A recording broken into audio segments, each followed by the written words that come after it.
The theme of this series is to disrupt the certainty that I observe people have around these topics. But the purpose of that is to gain clarity. And that oftentimes, in order to gain clarity, we have to deconstruct what we think and what we know around certain issues and topics, concepts, abilities, limitations, whatever it is, all of these topics. We want to look into it a little closer. And that process is a little bit of a disruption, but the purpose is to gain more clarity so that we can have greater understanding and better, higher quality data and intelligence in these areas.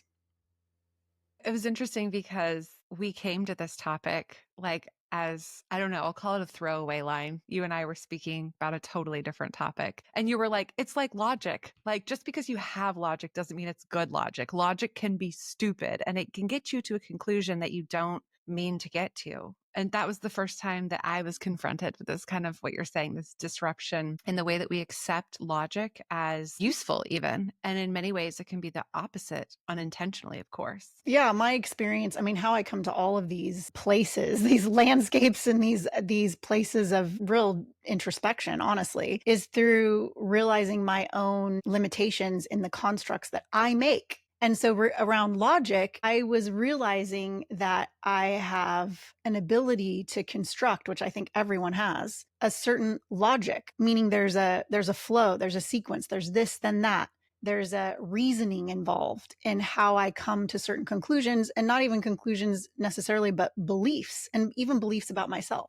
And what I realized was that, man, I can be really wrong and have a lot of intelligent constructs around these ideas or topics or beliefs. And so I started asking myself in my very self-suspicious ways, which is something I use to kind of to locate where I might be wrong, at least be curious about where I might be wrong. I was able to map like how I might be wrong, but that nobody could really see it or locate it because I had developed a pretty strong, seemingly smart logic around it. So around myself or beliefs or whatever. How I continued to notice this was how other people were doing it similarly, where we would come to certain ideas, and everyone really does have logic, and it can be a well-constructed logic or it can be less well-constructed, but there is a logic to what people believe and what they are thinking. And so how do we figure out like what is the more truthiest truths, or what is it that we're kind of making up in order to validate and justify something that we want or something that we need? Yeah. To me was what came across from you as the thing that was a little bit startling and almost scary is that like I came to this conclusion and I had all of my rationale and reasoning and it felt really logical, like as we use that kind of like process to reach a conclusion. And that even the really smart, really intellectual, really expert people around you kind of couldn't catch you in the fallacy of unsound reasoning. And that was, I think, the thing that's what came across to me as something like, okay, hold the phone. We need to really unpack this. And I think it's easy to start, thinking about other people's unsound logic, because if you're in some kind of decision-making process, you're like, I can see how you got there, but also you're missing all of these other, we would call those like data points, like all this other intelligence. So for me, the experience of being with someone who's making their case so vehemently and they're so dedicated to their conclusion and so bought in. And I can understand how they got there, but I have a really different way of arriving at my conclusion. That's the starting place for me to realize like, okay, we're both trying to apply logic in this case, but they look really different. So what are some of the differences? Well, even just as as we're kicking off this series, I think a lot of it is about making distinctions and, like the distinction between certainty and clarity, the distinction between reason and logic, or something that's sequential but doesn't necessarily connect in the ways that we think, like something that's correlated but not caused. Like, is a classic understanding. Oh, there's a correlation, but it doesn't mean it's the cause. So how do we actually think in ways that we can be curious about what these distinctions are? For example, for me, I kind of always had this belief about myself that I was impatient or that I'm fast. So the two sides, right? That I'm just fast at everything, and that I'm impatient in everything. And then I was confronted with this idea of speed, and in the positive sense of like, oh, speed in our culture is valued, right? So that is seen as an advantage. So I saw myself as having an advantage because I can think quickly and I can act quickly and I can process quick, whatever. And then when it was brought to my attention, like certain times I'm really slow, Mhm. and to kind of have that cognitive dissonance in the sense of when something's pointed out to oneself, or recognize it, self recognize it, that oh, this doesn't fit my pattern of belief, even though I had constructed these ideas around myself how I was fast, and I had all these examples in my mind. But I was looking for those particular examples because maybe in the majority of my life I am. But then I started to really ask myself, well, where am I actually not so fast? Where am I slow? And once I had that in my mind, I was able to see, oh, this constructed belief that I had about myself isn't super accurate. It's accurate in certain areas, but not in all areas. And similar with impatience. I had a kind of a negative belief about myself about being super impatient. And then I was confronted with some of my friends was like, you're one of the most patient people I know. Like, what do you mean you're impatient? And that stopped me like, yeah, I mean, maybe I'm. And then I started like to parse out, or really evaluate, oh, how am I impatient and how am I patient? And I realized, oh, in my relationships and with people, I'm quite patient. But my stress response is when I'm in a stress response, I'm very impatient with questions, with people asking me questions that I feel like they could figure out on their own, or they're asking me for things that seem so in a stress response, I'm very impatient. But relationally, when it comes to repair, or when it comes to really understanding people and giving them grace and understanding, I'm really patient. So I started to kind of look at these things of like, and how did I construct a belief? And that's a belief. And then we can talk about other things, but just to be personal about it, I realized, wow, I've been really inaccurate in kind of this binary thinking, which is what we talk about all the time in human decision intelligence, is that there's such a human tendency to be this or that, when really the truth is we're complicated creatures and we're both. And what's helpful is knowing where we're certain things and when we're certain things and when we're not. And then to be honest with that in order to see that data more clearly so that we can have a greater intelligence around it. Yeah, in this case, you were just noticing the context in which you were patient or impatient, the context for which you were fast or actually not so fast. Also, kind of at the beginning of that example, you introduced a couple areas that I think might be prevalent in other people's experience of reaching a conclusion that maybe they didn't have the most sound logic around, and that was bias. And I mean, I would just say assumptions in general. So when you start introducing these things earlier, like you were just under the impression that you were, or maybe even liked or disliked something, some belief, and how that introduced early on then allowed you to find evidence for that in your life and keep building on that assumption, that belief. And so it was only in the kind of disruptive process of being confronted with, wait a minute, that's not my experience of you. Is that really true? In that disruption, you were able to look at context and find examples that were equal for the opposite conclusion, that you were patient and slow. Yeah, and one of my friends, I heard him say that he called himself more slow, and I didn't experience him as slow. And so I was curious about that, like how did he construct his belief around his slowness? And what I observed is that he was more deliberate and very kind of regimented in a way that made him have less errors compared to others, like in terms of packing the car or thinking through a decision. Like it didn't feel slow to me. It just felt much more deliberate and planned. And so that isn't actually, because there's more variables involved in what the outcome result is, right? Like what the outcome actually is different when you can tell that there's a deliberateness and an intention and a different kind of planning that is not as fast as spontaneity, or, doing something really quickly. But what consistently happens is that one, it's not actually slow because it's just so, what, a minute longer or less, seconds longer, than what someone would perceive as fast versus slow is a matter of seconds, probably, right? And yet the outcomes were better than somebody who's going fast. So then how do we consider in what we're constructing is, oh, logically, we're viewing this as that because it's not as fast as me, if somebody's judging it, or if they're judging themselves against other people who are more quick in an instant, but then they're not actually looking at the outcome to evaluate, oh, this outcome is actually different. So in other words, then you have to back up and say, oh, is speed even valuable in this instance? Why are we seeing something as fast and slow? Does it matter? When does it matter? So I think these are interesting questions in terms of how we come, because logic is about seeing something, occur, and then see what the next step is, and what the outcome is, right? Like there's a process of logic and reasoning, which is how we come to conclusions. And so I'm just using simple ones right now because they're easier to talk about than, more Yeah. complex philosophical beliefs. I mean, I'm picturing this person loading the car and then the observer and their evaluation of loading the car. In my mind, I would evaluate someone who's rushing around as having speed. I don't think it's actually about the time. I think it's about the behaviors that we're noticing. And so someone who looks methodical kind of almost appears slow from a cultural perspective or from the outside looking in. But then when you think about conclusions and the conclusion of being deliberate, even though it might take the exact same time because someone who's rushing around spills their coffee and then they have a spill to clean up and then they end up forgetting something because they were rushing. And so what I'm hearing you say is you start to unpack how is the perceived speed versus the actual speed connecting to the outcome, which could actually be that someone with perceived speed is actually slower because they're creating more work in other areas of forgetting something and having to go back. Or, I mean, I know when I'm rushing, like the key won't even unlock the door. It takes longer to unlock the door because I'm trying to do it quickly.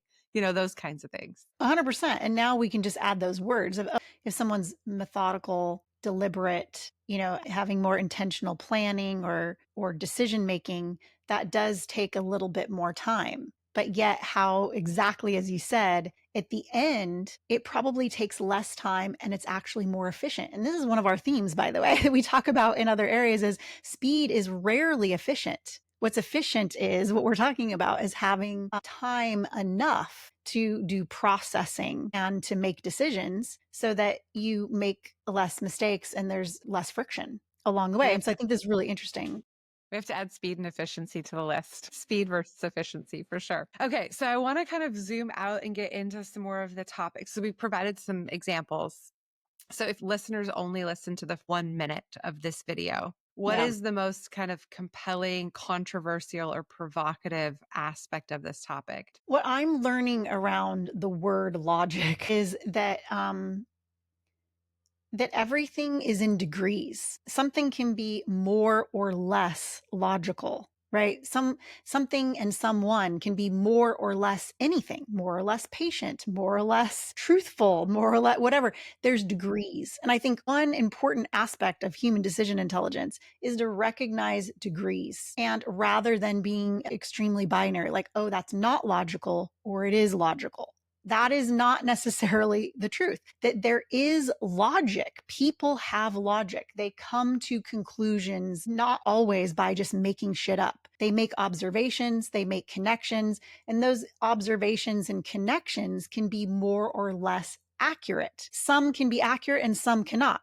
So, and that will change the outcome or the conclusion is how well are you making judgments and discernments along the way with all of these variables that are leading up to a conclusion, right? So I think that's something that's really interesting is that we shouldn't view others as being illogical. We should look at what their logic is. How did they get from A to Z versus looking at the conclusion, disagreeing and saying that's not logical. So I think that is the important piece around our kind of self-compassion is realizing how we get it wrong all the time. And where are we getting it wrong? Like where in our process, where in our thinking, where in our data have we gotten it wrong or we've lost accuracy? And then be generous with others in doing the same. Like, that's the question. And that is what we're kind of disrupting here is that everyone has logic. People make logic, but it's to what degree is it accurate or useful and depending on what and from what measurements. It's so complicated, but I do like the way you're framing it, not as unsound or unreasonable versus the absolute excellence of logic, that it's this spectrum.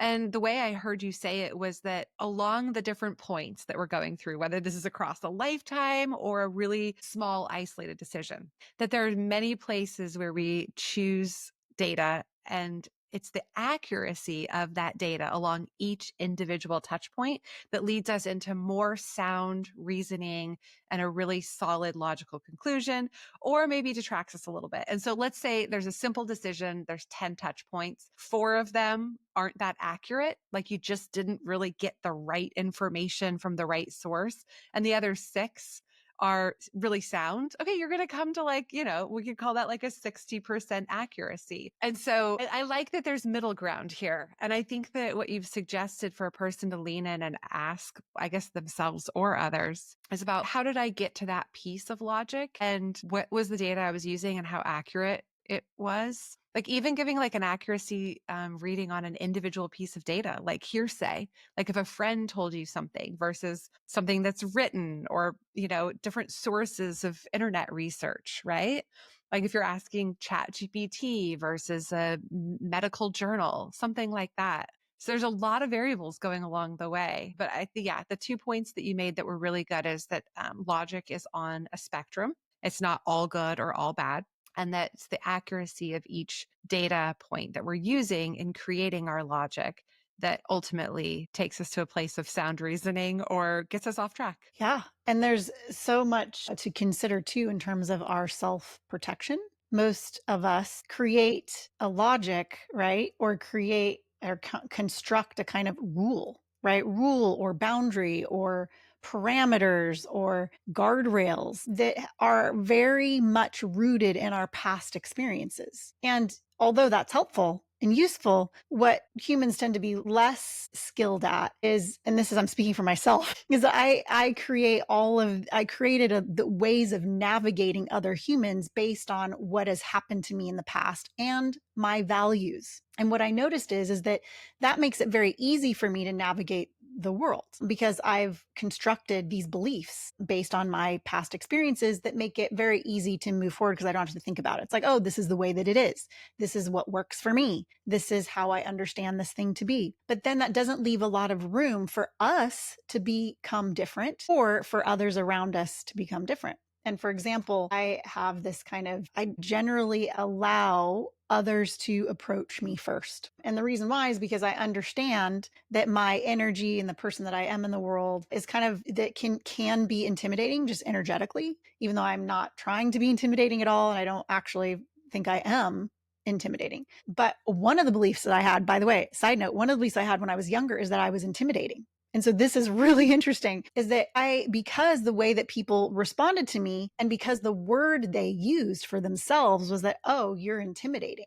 And I had that belief about myself. And so I could either choose to see that as a positive or a negative. And because of my personality, I'm like, well, fuck it. I guess it's a positive. I'm not trying to be intimidating, but if that's how people see me, then fine, because I don't feel like I'm doing anything to be intimidating.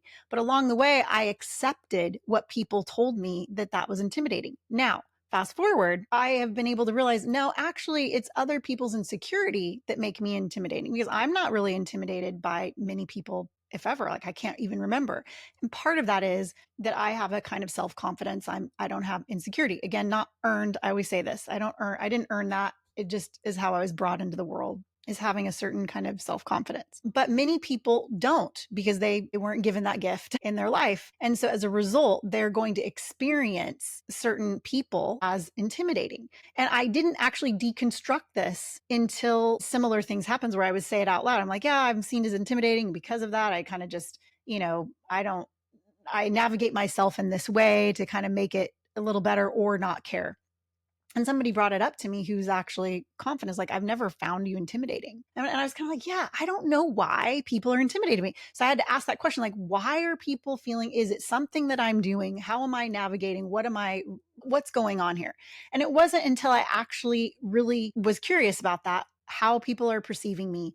What is the truth about who I am? What does that mean socially, relationally? How does this activate in social situations, public, private, whatever? And it was deconstructing all that now I've parsed this out and I can see where occasionally I can be a little bit insensitive and maybe overpowering, that those may be the little areas that I could improve. But for the most part, I think a lot of other people aren't used to the ways that I am and have some kind of insecurity issue. Okay, so now I've got that data. Now what do I do with that data? And the second part is, okay, in certain circumstances, I need to be aware when I need to be a little bit more sensitive. I have a higher sensitivity towards the others around me and adapt a bit. And then also where I don't need to care, meaning that in my life, I generally haven't cared. And that hasn't helped me. So now I figured out where I can care and where it doesn't matter. And this is really interesting. And in that process, it's allowed me to become something different than just the rule. And the belief created the rules like, oh, I'm intimidating. And therefore, ABC versus, well, I can see sometimes how I could be perceived as that. Here's when it's accurate and here's when it's not. And now what do? I have to recognize it in those moments and become something different. So now I can adjust myself according to the situation and context versus a rule based on a belief that I had in my mind. What I'm hearing is getting stuck in logic ruts, like where the belief created the rule, whether it's in like a company or anything, where we just don't do those things because this is how it's gone in the past. Or we don't market in this way because this isn't what the trends in the industry are saying. Or we don't spend like this as a family because our beliefs about our finances have created rules. I'm just trying to like expand this to other even less personal or even business contexts. I am really hoping that the people listening are thinking about being in a room with someone and maybe disagreeing about a decision they're coming to or having different conclusions on a path forward, and be thinking about this conversation and the kind of disruptive nature of, on one hand, building the compassion to want to lean in and understand how someone came to that conclusion, because it's not bad logic. It was just some probably inaccurate data point along the way that put them on a different path. And then being self skeptical to say, like, okay, I have my, we always have to prove things, I think, in this culture where it's like, I have my internal beliefs that support this conclusion, and I've done all the work to show how it's sound in all of these kind of different frameworks and systems that we work in, like a budget system or a calendar timeline, anything external. And you get there and you're like all excited, like this is the path forward. To be self-skeptical at how you got there, or to allow others to lean in and unpack your decision-making process with you. It's so critical, I think. And the reason why I'm using personal examples is because I think it's a place to start that's a little bit more accessible in how we create beliefs about ourselves and logic around ourselves and others before we extend it to the external things, around us. But I want to say this too, is that my kind of logic around how I came to seeing myself as intimidating actually made it to where I wasn't allowed to be more tender. Um, in a way where that became such a self-identifier as, how I show up in a certain way, and, whatever that is, my responses and reactions to other people's responses and reactions. And then the rules that I create, like, oh, I'll just let people come to me, for all of these reasons that I had versus going to them, all of these things. And now what I've changed is, oh, I've changed my kind of way of navigating other humans, where I'm allowing myself to not actually locate myself in these certain character traits that others have put on me. Like, the truth is, I'm not actually intimidating. Maybe in certain moments, in certain contexts, I am, but that's not who I am. That doesn't identify me as a person. And having that understanding that I can also be compassionate about how other people perceive me that way, and they came to that belief, and kind of put down the personality of showing up in a particular way, that now I can be more expansive instead of the few things that people have located me as, these. It's kind of like laughing to myself because I can imagine you in a room, even if you're not approaching other people, just because I know the energy that you carry yourself with. And I can imagine even you not approaching them, but just standing there could make them feel intimidated. And so it's interesting that the Well, that's what rule of happens. not even like going up to someone doesn't actually change their internal structure of being confronted with somebody who's really standing in their confidence and really has that energetic kind of self-sovereignty and power. So, kind of getting into the social conditioning of what is Yeah. broken, let's explain the problem. And this is where we talk about the social conditioning. That we construct a logic around who others are based on patterns, and those patterns involve our reactions, right, to others. So instead of just evaluating who someone is, or their behaviors, or their energy, or whatever, that is objective, meaning that it's not tied to our emotional experience. This is how logic goes wrong, is that when we're not able to evaluate the data that is outside of our emotional experience or our personal experience of that person or of this situation, right? So, in many ways, you and I talk about this is looking at the situation objectively, as if it's on the table, as if it has nothing to do with you, that your emotions, your beliefs, and your feelings around a matter don't actually have anything to do with it. When we first gather data to create and construct a potential conclusion, we first have to evaluate the data outside of ourselves, meaning our feelings about it, our experiences. We have to put those aside. Say, okay, this idea around, like if I was perceiving somebody as being intimidating, for example, I would have to ask myself, what are the qualities of intimidation? What does that mean? What does it mean for someone to be an intimidating person? That usually is like, what is it? And then we would have to separate that self from my experience of this person as being intimidating. What would that look like? Right. So that is the process of what we're kind of trying to deconstruct here, is that if you have a belief, how much is that belief related to your feelings versus something objective outside of your feelings around it? How do we evaluate an experience we have of someone else or an experience we have of ourselves outside of our values, our bias, our beliefs? And one way we do that is we look at it as if it's an object, that it's not something it's not the subject, it's an object. And that's how we can separate ourselves to be objective and to think about it in a different way. Yeah, like even gaining data, collecting data of how that person is with other people in other contexts when you're not there, right? To see like in what ways you're actually contributing or not contributing to what you're judging that person to be. What's interesting to me about the way you're talking about this data is that it is really objective. And in human decision intelligence, we use a lot of really more subjective data. And so it's an interesting starting point, an interesting connection to logic and sound reasoning to be thinking about the external realities. So, like for aviation, it would be the black box, the communication records, the time, the sequencing, and it's all very factual with nothing to do about our hypotheses of what happened in, let's say, a mishap. And so that's an interesting place to start because so much of our work, I mean, certainly uses that, but brings in so many other sources of intelligence. Yeah, I think when we talk about there's a spectrum of higher accuracy logic and less accuracy logic, that middle ground of how we're processing information, because that's what we use information to create logic, to create conclusions, to go from A to Z. And so the question is that how do we evaluate the data points that we're using? How do we even know what we're using to create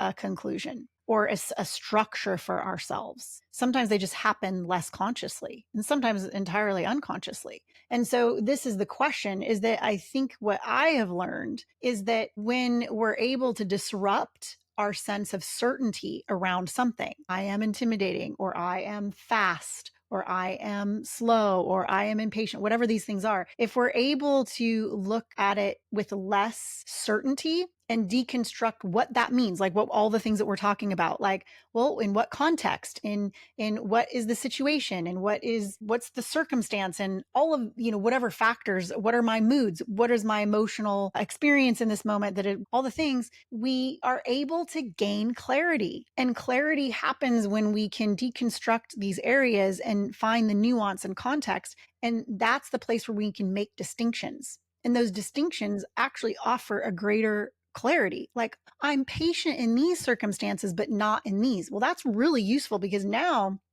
I've created more precision so that I know what to look for. I know what to notice. I know how to adjust myself and where.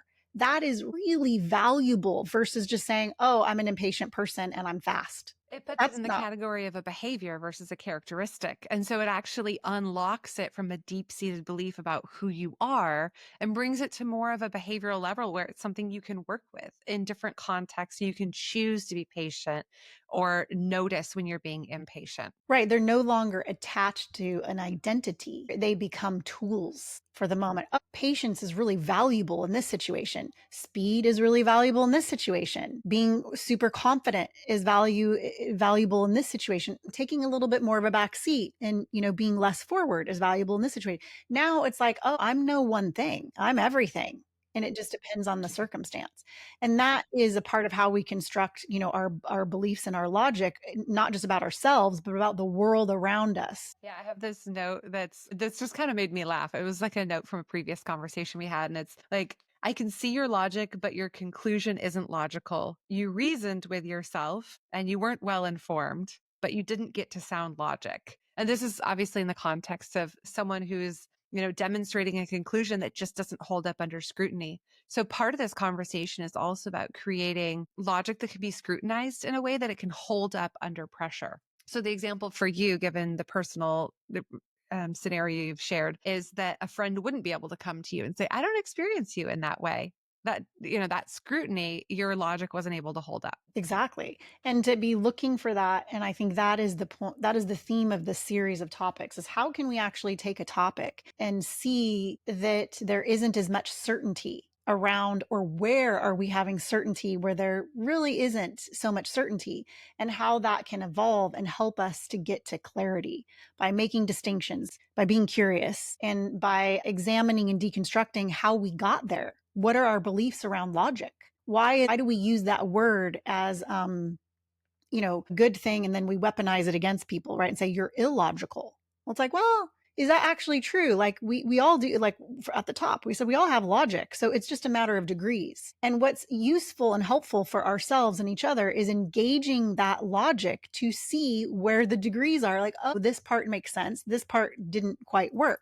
Well, why is that? And now we can together, hopefully, I mean, and this is the invitation, is that we can do this ourselves, but we should also be doing this with each other, right? Because this is a societal problem now more than ever. These binary, very left right thinking that isn't helping us understand or come to better relationships with one another, or even better thinking for ourselves. We've talked about setting the kind of logical decision making process on the table, getting out of the subjective and looking at it really objectively. But where would you say the subjectivity kind of bleeds back in order to create a sound conclusion? Well, I think this is interesting in terms of terms and making distinctions. There's tangible information and there's intangible information. People equate that to subjectivity, but it's not really. Everything can be looked at objectively, even if there isn't certainty. So we usually think that, well, if something's objectively true, there's a certainty around it.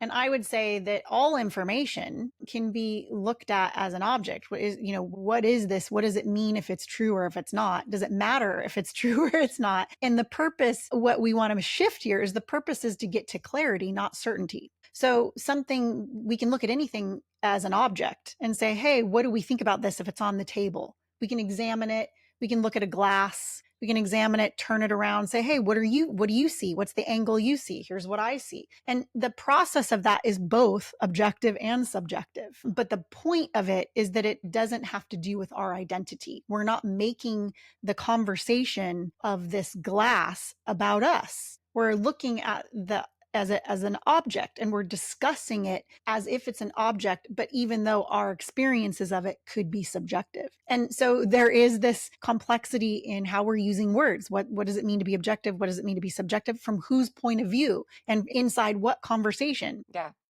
I'm trying to think about like that kind of across the decision making process, not just discussing a glass, but the way you described, two people potentially talking about a decision they're making. And I'm always thinking business, but of course these happen in all our lives, family, friends, is how can you look at a decision and look at it like a glass and say, how do you see it? How did you come to that conclusion that it's a glass? Where did that information come from? From your experience, from the utility of it, from the visual cues that you're getting? And then not just say, well, that's a glass because I know it's a glass, because I memorized that it was a glass when I was young. It's my belief. I've created a rule. And there are shortcuts, right, that our brain does to kind of just not have to do this kind of work all the time. I suppose it's the shortcuts that we're trying to disrupt so that we can gain new insights about what are we looking at and new language to describe it. and new collaboration with others to say, we don't call that a glass in Spain. We call it a vaso, right? Like, and actually, no, we have a different word for it because a glass would be this size, but a cup would be this size. And how you can actually gain new information about something as simple as what constitutes a glass when you start asking people's different perspectives. And this is where we can rewire the shortcuts that we've created in our brain. 100%. And the way that I say this, Chelsea, is that so much of human decision intelligence is looking at our heuristics. All of the heuristics that we develop, and in other words, shortcuts. That's what that means. So a heuristic is a way that we form shortcuts to get to some dependable and credible truth for ourselves, or what we think is dependable and credible. And that is a human design, is to create all kinds of heuristics. And there are some heuristics that are really valuable and helpful and useful and consistent, and there are others that are not. And the majority of the time, we need to be evolving our heuristics. And that's the invitation, is it's not to get stuck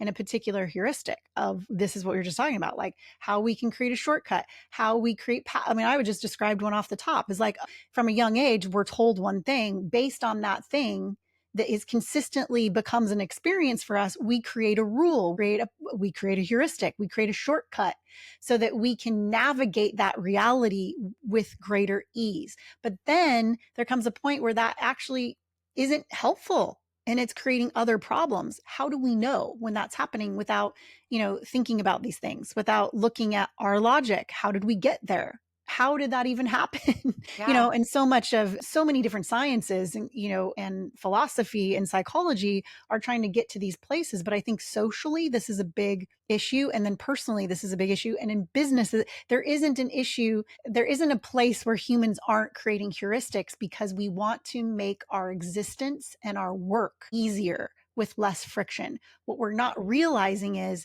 that we've become overly certain in that heuristic, and we've forgotten that it's just a shortcut that can be useful a couple times, but not all the time. Yeah, the source of our beliefs that need to be reevaluated. So I'm getting really curious about we're taking kind of the general population on average and the set of heuristics that they have, or just, we also call that social conditioning. Maybe they're a little bit different, but I would say maybe social conditioning are the heuristics that people in a culture have adopted, right? They've chosen to adopt them. There are certain social conditionings become a heuristic, but heuristics are beyond social conditioning because we create them ourselves and then society creates them. They're created by humans. So Well, there's and actually, maybe individual honestly, they're created by heuristics. machines too, because a heuristic is in a similar way. It's just an algorithm. That's exactly where I'm going because I'm really curious the set of either different things we've been conditioned by our social environment or the heuristics that individuals have adopted. And maybe many individuals in a culture have decided to adopt similar heuristics for themselves. And I'm really interested in how the set that many people have adopted is starting to interplay with new modern problems. Like AI is one that really comes to mind. The way that we think and are programmed to think and how that's bumping up against new forms of technology and new intelligences, and how we have to rethink the source of our beliefs about these things because we're presented with a new context. Well, what I'll say here is in regards to human decision intelligence and then this series on topics is so much of our work is trying to locate how humans are being conditioned to think like machines. This fits in perfectly in our conversation because a heuristic is a form of an algorithm.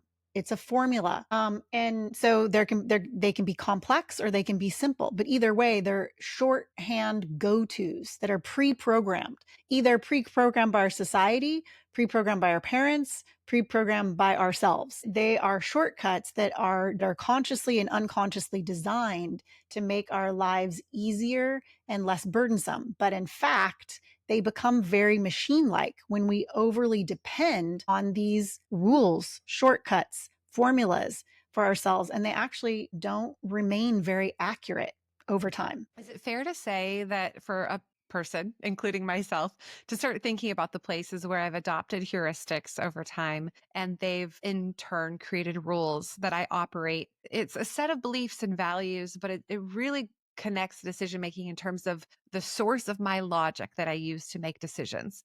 Would you say it's a fair place to start looking to ask ourselves the places where we say, I would never vacation in, or I always grocery shop on this day? These kinds of things where it's like, wait, why do I think that? The first place of inquiry where I started is to look at my preferences, the strong preferences that I have.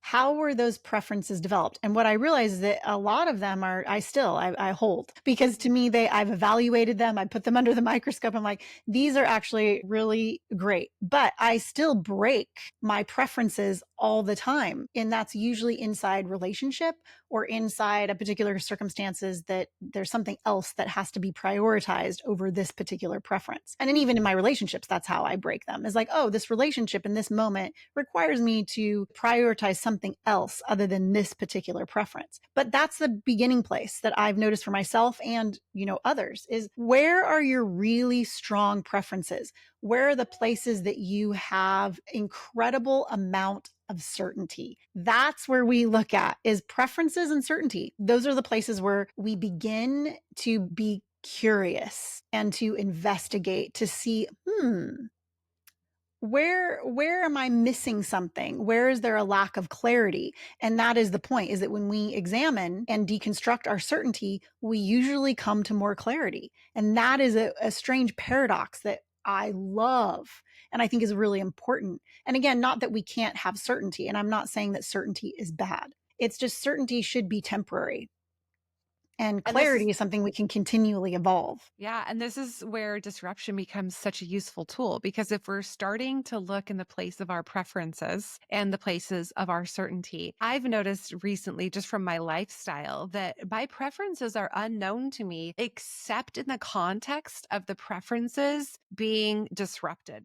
Like we can all notice that in like family, like noise, like foods that we have, sleeping patterns, just the everyday life where if you're living kind of the exact kind of life that you want without any disruption, it's really hard to notice your preferences. You're just living in them. And I'm extrapolating this. Obviously, we're using simple examples to say, what are the ways that you operate in your lifestyle at work and your around your colleagues where it's predominantly dictated by your preferences, or where are the places that you are able to notice your preferences by them being disrupted? And oftentimes that comes through people, right? People with different sets of preferences. And I love that as a starting place for looking at logic, because like I'm using ones around cleanliness. I have preferences around cleanliness that aren't that logical. Like some of them, yes, I want like a clean workspace in the kitchen and I want to avoid bacteria in my refrigerator. But some of them, I just have a really strong preference for cleanliness. And I'm using my living situation in order to disrupt my equilibrium, surface this preference, and then decide how logical it is.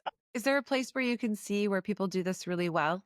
Like an industry or Well, one thing that comes to mind is that our practice, and there's many cultures that have this practice, like the fighter pilot culture, where after we have a planning session or a feedback session or a communication, we end up, checking in with one another and either going over something to make sure we're in alignment or if something came up. And so I think one of the ways that this in any industry, in any partnership that is good at debriefing, this is usually where you catch a lack of alignment or you catch certain logic that wasn't quite right, because you're allowing space to consider, hey, where I might have been off in my processing, where you might have been off in our processing, and where are we not aligned and why. And so I think that any culture or partner that debriefs, you end up experiencing incredible results because you're able to catch the